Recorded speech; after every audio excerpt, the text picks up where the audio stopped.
the election. I tell you what, you said I'm allowed to talk about anything, right? You can.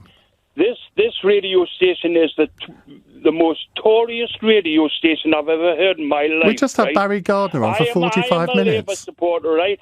I've been a Labour supporter all my life, and all I get on this radio station is, Jeremy Corbyn, he's going to ruin the country, Boris Johnson lied through his back teeth. I watched that interview this morning, and I tell you what it is.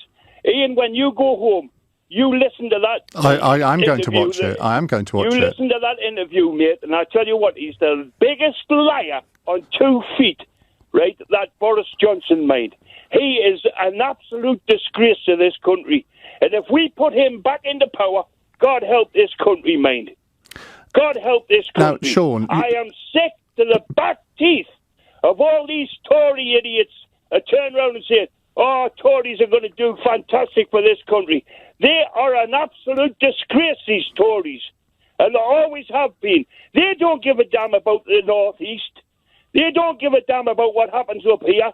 All they're bothered about is, I was mayor for London.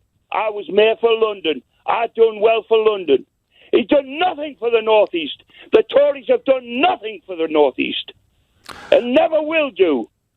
They're an absolute shambles. Can I get a word in? Sorry, mate. I can tell you. I better get that off. I can tell you feel very passionately. But Ian, mate, I'm absolutely sick. All you get is we've got to get Brexit done, man. Brexit is ruining this country, man. But it's ruining this country. If you were watching Boris Johnson and Andrew Marr, you won't have heard the fact that I spent 45 minutes in the company of Labour's Barry Gardner at the beginning of the programme. So I'm not quite sure. Did he lie? No. Did he lie? Well, I mean, people can judge for themselves whether he was... actually, I thought he was very honest in a lot of what he said because he very much was. He did. I listened to it. Excellent. Well, how can you accuse us of not giving Labour a fair chance when we had him on for 45 minutes? You get these callers on that come on and get Jeremy Corbyn to bits, right? Are we supposed to censor them? It's like the Tory party, right? You've got to give them a chance. I'm giving you a chance. Give Labour a chance. I'm giving you a chance. No, I'm saying you've got to give Labour a chance. Well, let me let you into... Well, it's not a little secret because I've written about it. But last week, on Tuesday evening, we were supposed to have spent an hour... Sorry for shouting. No, don't worry. Look, I enjoy your calls, Shaun. I always do. We were supposed to have had Emily Thornberry on for an hour last Tuesday evening because we do these long-form interviews, which very few other people in the media do, on Tuesdays and Thursdays. And we book people in advance to make sure that there's no last-minute hitches. But she was pulled by the Labour Party on Sunday. They promised to provide somebody else, and they didn't.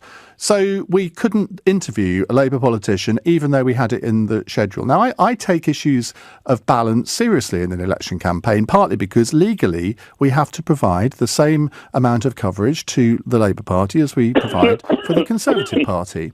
But if that party...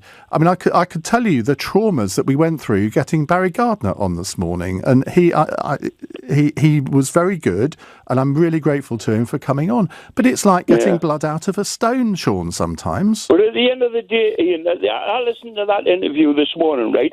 He lied through his back teeth about saying, I'm going to build 40 hospitals, right? At the beginning, it was 6 revamps and 40 hospitals. Now it's 40 hospitals and 20 revamps. You cannot trust the bloke, like. The man is going off it, like. Yeah. I'm going off it. I wish I was a Labour Party. I would get into power straight away. But I tell you what it is. I am sick to the back teeth of these Tory people that have been, like, they sit down and they get... They're absolutely... I'm sorry, but they're all half-wits, like. Tory voters are all half-wits. Oh, come on. And always will be. Come on. They are, man. You can't call... You can't call 14 million people half-wits.